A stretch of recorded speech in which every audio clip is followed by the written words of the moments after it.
जी, second question मेरा नबील भाई ये कि लेट सपोज यानी सर्दियों में तो हम बूरा यूज़ करते हैं ना, तो अगर जब ये गर्मियाँ आ जाती हैं तो बर्ड अडल्ट हो जाता है तो उसके नीचे हमें क्या यूज़ करना चाहिए? रेत यूज़ करनी चाहिए या यही बूरा? जो आकिब भाई बेस्ट प्रैक्टिस है ना वो ये है कि आपका जो फ्लोर है ना ये पक्का सीमेंट का होना चाहिए। ठीक है जी। उसकी वजह ये है कि जो मिट्टी होती है ना इसमें मॉइस्चर भी अब्जॉर्ब होता है, इसमें जुएँ पड़ जाती हैं, कीड़े पड़ जाते हैं, जो डिफरेंट मसाइल आते हैं। तो शेड के अंदर आपका फ्लोर पक्का होना चाहिए और उसके ऊपर सर्दियों में 2 से 3 इंच बूढ़ा या चावल का छिलका होना चाहिए। सही। अब सर्दियों में तो आप 2 से 3 इंच चला रहे हैं, गर्मियों में उसकी क्वांटिटी को 1 इंच के करीब कर दें। असल में होता ये है कि ये आपका ना इकोसिस्टम का हिस्सा होता। मुझे मेरे एक सुपरवाइज़र बता रहे थे, अब मुझे समझ नहीं आती थी, अल्लाह ताला जो है ना जन्नत में जगह दे हाफिज़ इकबाल साहब को, हमारे चीफ सुपरवाइज़र थे, उनकी पिछले हफ्ते डेथ हो गई। वो अक्सर कहा करते थे कि सर जब हम नई तोड़ डालते हैं ना तो जानवर को ना थोड़ा सा सांस का मसला आता। अब ये चीज़ समझ नहीं आती थी कि सांस का मसला क्यों आता है, हमने कभी इसको इंक्वायरी भी नहीं किया। अब जब इसको लर्न किया, इंटरनेट पे देखा, कह लें कि रिसर्च ओरिएंटेड आर्टिकल्स पढ़े, तो ये जो तो होती है ना, जो आपका बुरादा होता है, जो नीचे फ्लोर होता है, ये पोल्ट्री के इकोसिस्टम का हिस्सा होता है। इकोसिस्टम मीन कि इसमें जानवर ने अगर 3 माह गुजारे हैं और उस 3 माह में जो जानवर ने वैक्सीन्स यूज़ की हैं, उसको जो अपने जिस्म में से पास ऑन किया है और देन उसका हिस्सा बना है, उसके बुरादे वगैरह का ना, वो पूरा इकोसिस्टम का हिस्सा है।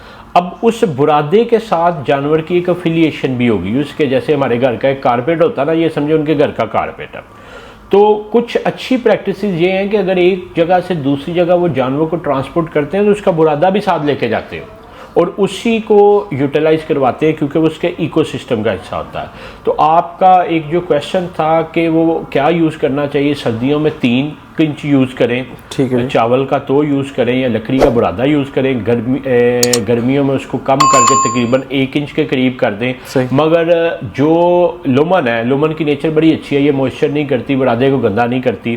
तो 2 तरह का आपकी होती है, एक जिसको हम पंजी कहते हैं, पंजी में ये है कि हम थोड़ा थोड़ा सा उसको खुरेद देते हैं, और इसको अगर थोड़ा मॉडर्न ज़बान में कहें तो इसको रैकिंग कहते हैं। तो रैकिंग ये है कि इसको पूरा एक तरफ से जो है ना रैक ऑन करें, दूसरी तरफ से क्रॉस रैक ऑन करें, तो उसको करते रहे, मिक्स अप करते रहे। तो ये एक तरीकाकार है कि सर्दियों में आप 3 इंच यूज़ करें, गर्मियों में उसको तकरीबन 1 इंच यूज़ करें। और हमेशा कोशिश ये करें कि जो मुर्गी शुरू से लेके चल रही है, अगर कोई नया बुरादा डालना है तो उसी में मिक्स ऑन करें, उसका पिछले वाले को ख़त्म ना, बिल्कुल फ्रेश नहीं डालना चाहिए। हाँ, वो उसके इकोसिस्टम का हिस्सा होता है, वो जब जाता है तो फिर मुर्गी के लिए मसाइल होते हैं। ठीक। नबील भाई मेरा थर्ड वन क्वेश्चन ये है कि एग की ग्रेडिंग कैसे की जाती है? हाँ, यानी उसके जो ग्राम्स वगैरह का वो वेट हम लेते हैं तो उसकी ग्रेडिंग कैसे करते हैं? आकिब भाई सबसे पहला पैरामीटर तो एग की ग्रेडिंग का ही होता है कि आपका बर्ड ग्रेडेड हो।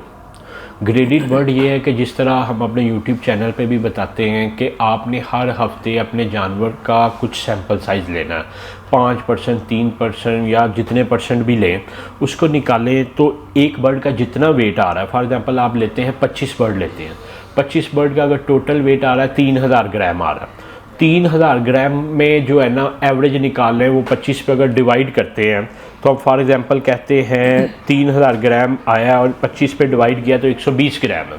इस 120 ग्राम प्लस 10%, 120 ग्राम माइनस 10% अगर करें, इसको अगर प्लस 10% 120 ग्राम को करूं तो 132 ग्राम, और 120 को करूं तो 108 से 132 तक अगर आपके 85% जानवर, मतलब अगर आप कहते हैं 25 जानवरों का आपने लिया है और 85 कर लें, 21 या 21 से ऊपर जानवर आते हैं तो आपकी जो है ना ग्रेडिंग एक्सीलेंट है और आपका जानवर एक ही एज और एक ही वेट ग्रुप में रहेगा और तकरीबन सिमिलर एग साइज आएगा।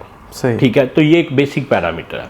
अगर आपकी ग्रेडिंग ज़्यादा हो रही है तो चूज़े को, मुर्गी को अलग अलग पार्टीशन में करें और कोशिश करें कि मुर्गी का साइज़ एक जैसा हो। प्रॉब्लम ये होता है कि एक यूनिवर्सल फिनोमेना है कि जो बड़ा होता है ना वो अपना हक छीन लेता।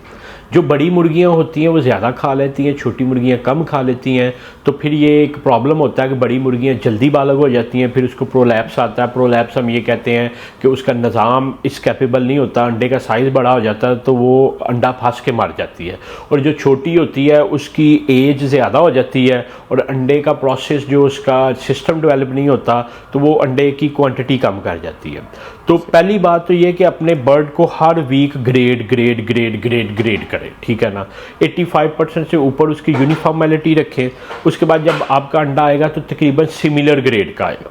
दूसरी चीज़ ये है कि आप जब शुरू में अंडा आना शुरू हो तो अपनी लेबर को के उसकी ग्रामेज बना लें, जिस तरह हमने बनाई हुई है।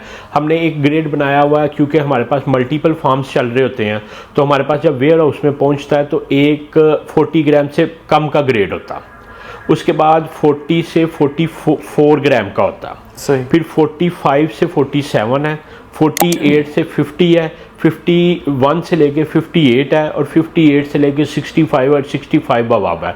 फिर इनको हम रेलेवेंट पैकिंग्स में लगा के तो वो भेज देते हैं, तो हम उसका मैनुअली ग्रेड करते हैं। मगर हमारा 80% अबव एग जो है ना वो 51 ग्राम से 58 ग्राम के दरमियान आ रहा होता है। ये इसलिए हमने मेंटेन किया है कि 58 ग्राम से ऊपर जब अंडा जाता है ना तो मुर्गी का अंडे देने की कैपेबिलिटी कम हो जाती है।